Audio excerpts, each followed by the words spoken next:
Hi students, இப்போ example number 2.26 போகிறோம். Resolve into partial fraction.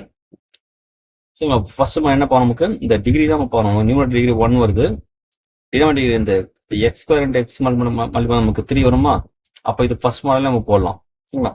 இப்போ 2x divide by x square plus 1 into x minus 1 லெட்டுன்னு தரேன். இப்போ நம்ம கீழே பாருங்க, நமக்கு டினாமினேட்டர் இப்போ எத்தனை 3 வருது இல்லையா. இப்போ 3னா அந்த நமக்கு வந்து எத்தனை நமக்கு கான்ஸ்டன்ட் இன்க்ரீஸ் பண்ணோம், 3 கான்ஸ்டன்ட் இன்க்ரீஸ் பண்ணோம் இல்லையா. அப்போ ஏ, இப்போ ஏ பை நமக்கு ஃபர்ஸ்ட் ஃபேக்டர் போடலாம். ஆனால் ஃபர்ஸ்ட் ஃபேக்டர் நமக்கு எக்ஸ் ஸ்கொயர் ப்ளஸ் 1 வந்து செப்பரேட் பண்ண முடியாது, ஃபேக்டரைஸ் பண்ண முடியாது இல்லையா. அப்போ நமக்கு இங்கேயே ஒன்றாச்சு 2 வந்துச்சு, டிகிரி 2 வருது. அப்போ 2 கான்ஸ்டன்ட் வந்தோம் இல்லையா. அது என்ன பண்ணுறோம், நமக்கு வந்து இன்னொரு பிஎம் ஒன்று இன்க்ரீஸ் பண்ணலாம் சரியா. இதில் ஒரு டேர்ம் எக்ஸ் டேமாவும் இன்னொன்று இருக்கணும், கான்ஸ்டன்ட் டேமா வேணும் சரிங்களா. இப்போ வந்து நெக்ஸ்ட் ப்ளஸ் போயிடும், ப்ளஸ் இப்போ சி போட்டு நம்மள அடுத்த ஃபேக்டர் வந்து எக்ஸ் மைனஸ் புரியுங்களா. இங்கே சி பை எக்ஸ் மைனஸ் சொன்னால் ஒரே ஃபேக்டர் தான் இருக்குது. ஆனால் இங்கே பாருங்க, நமக்கு இங்கே எக்ஸ் ஸ்கொயர் ரொம்ப 2 டிகிரி 2 வருது. அதெல்லாம் கண்டிப்பாக நமக்கு 2 கான்ஸ்டன்ட் மட்டும், ஏன்னா இது செப்பரேட் பண்ண முடியாது, எந்த ஃபேக்டர்ஸ் பண்ண முடியாது. அதெல்லாம் என்ன பண்ணுங்க, இது செகண்ட் மாடலில் சொல்லலாம் ஆக்சுவலாக. அது சரிங்களா. மொத்தம் 3 மாடல் இருக்கும் நமக்கு. ஒன்று நமக்கு நார்மல் இந்த எக்ஸாம்பிள் 2.25 பார்த்தீங்கன்னா ஒரு மாடல் சரிங்களா. இது பார்த்தா செகண்ட் மாடல். இது மாதிரி என்ன நமக்கு இந்த ஃப்ராக்ஷன் பார்த்தீங்கன்னா ஒரே இடத்துல நமக்கு 2 கான்ஸ்டன்ட் இன்ட்ரெஸ்ட் பண்ணுறேன். இது இன்னொரு மாடல் என்னன்னா, நமக்கு டிகிரி நமக்கு 2 எப்படி இருக்கும், ஒன்று ஈக்குவலா 2 ஈக்குவலா இருக்கும். அப்போ நம்ம டிவைட் பண்ணி போடணும். இல்லைன்னா அது நியூமரேட்டரோட டிகிரி கம்மியாகவும் நியூமரேட்டர் டிகிரி அதிகமாகவும் டினாமினேட்டர் கம்மியாக இருக்கும். அந்த மாடல் நம்ம நாங்கள் டிவைட் பண்ணி போடணும். அது ஒரு மாடல். மொத்தம் 3 மாடல் நான் வச்சுங்க. சரி, இப்போ போகலாமா. இப்போ ஃபர்ஸ்ட் தெரியும் என்ன பண்ணலாம், நியூமரேட்டர் அப்படியே போட்டுருங்க லெஃப்ட் சைடு. இங்கே என்ன பண்ணணும், நியூமரேட்டர் ஃபர்ஸ்ட் போடுங்க, ஏஎக்ஸ் பிளஸ் பி போட்டுருங்க. இப்போ என்ன பண்ணோம், இந்த ஃபர்ஸ்ட் டினாமினேட்டர்ல இந்த டினாமினேட்டர் வச்சு நம்ம இதை டிவைட் பண்ணுங்க, இந்த டினாமினேட்டர். அப்போ நான் X square plus X square cancel இது ஆன்சர் வரும், எக்ஸ் மைனஸ் 1 ஆன்சர் வரும். அதை மல்டி பண்ணுங்க.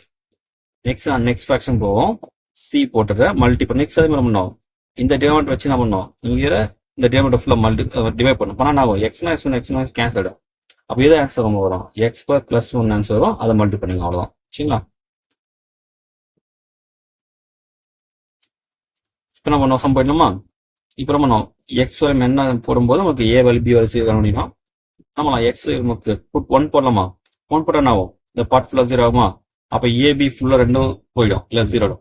அப்போ நம்ம எந்த வேலையை கமிச்சிடலாம், சி வேலையும் கமிச்சிடலாம். இப்போ லெஃப்ட்டில் பாருங்க 2 எக்ஸ் பதில் நம்மளாம் 2 × 1 போடலாமா.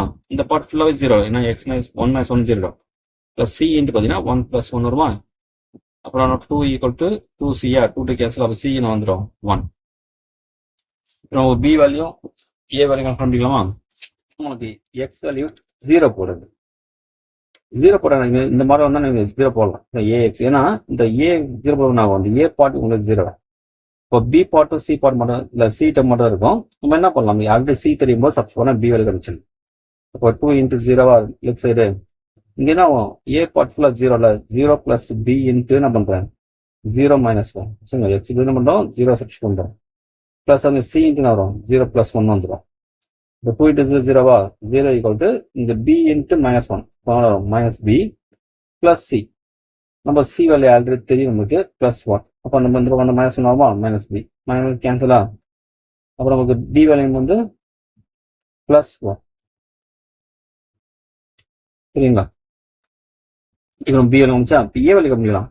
அதுக்கு என்ன பண்ணுன்னா ஈக்குவேட்டிங் தான் பண்ணுங்க. இந்த ஈக்குவேட்டிங் போகும்போது உங்களுக்கு ஒன்று ஐஎஸ் டிகிரி ஈக்குவல் பண்ணுங்க, இல்லை கான்ஸ்டன்ட் டேர்ம் ஈக்குவல் பண்ணுங்க சரிங்களா. இப்போ உங்களுக்கு எக்ஸ்பர்ட் டேர்ம்னா அது ஐஎஸ் வரும் இல்லையா. இங்கே எக்ஸ்பர் ஏஎக்ஸ் எக்ஸ் வரும், ஏஎக்ஸ் ஸ்கொயர் வரும். ஆனால் பிஆர் மட்டும் பண்ண வரும், பிஎக்ஸ் வரும் மைனஸ் பி வரும், கான்ஸ்டன்ட் டேர்ம் வரும். அதே போல இங்கே சி × எக்ஸ் + சி எக்ஸ் வரும் சரிங்களா. அப்போ எக்ஸ்பர்ட் டேர்ம் லெஃப்ட் சைடில் எதுவுமே இல்லையா, இங்கே வெறும் எக்ஸ் தான் இல்லையா, 0 போட்டுருங்க. அப்போ இங்கே வரும் ஏஎக்ஸ் × ஏஎக்ஸ்னா ஏஎக்ஸ் ஸ்கொயரா. அப்போ நம்ம கோஆப்ஷன் தான் போடுறோம், இப்போ ஏ மட்டும் போடலாம்.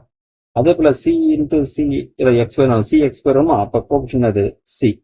இப்படிதான் சொல்ற மாதிரி எக்ஸ் ஸ்கொயரோட கோஆப்ஷன் மட்டும் நம்ம கஷ்டமில்ல தரும். இதில் ஆல்ரெடி நம்ம சி வேல்யூ தெரியும், அது சப்ஸ்டிட் பண்ணுங்க.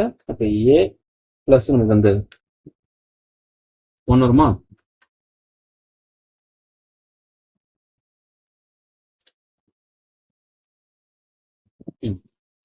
ஏ + 1.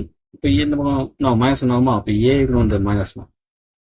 இப்போ என்ன பண்ணுங்க, இதை அப்படியே கொஸ்டின்ல சப்ஸ்டிட் பண்ணுங்க, ஆன்சர் பண்ணலாம்.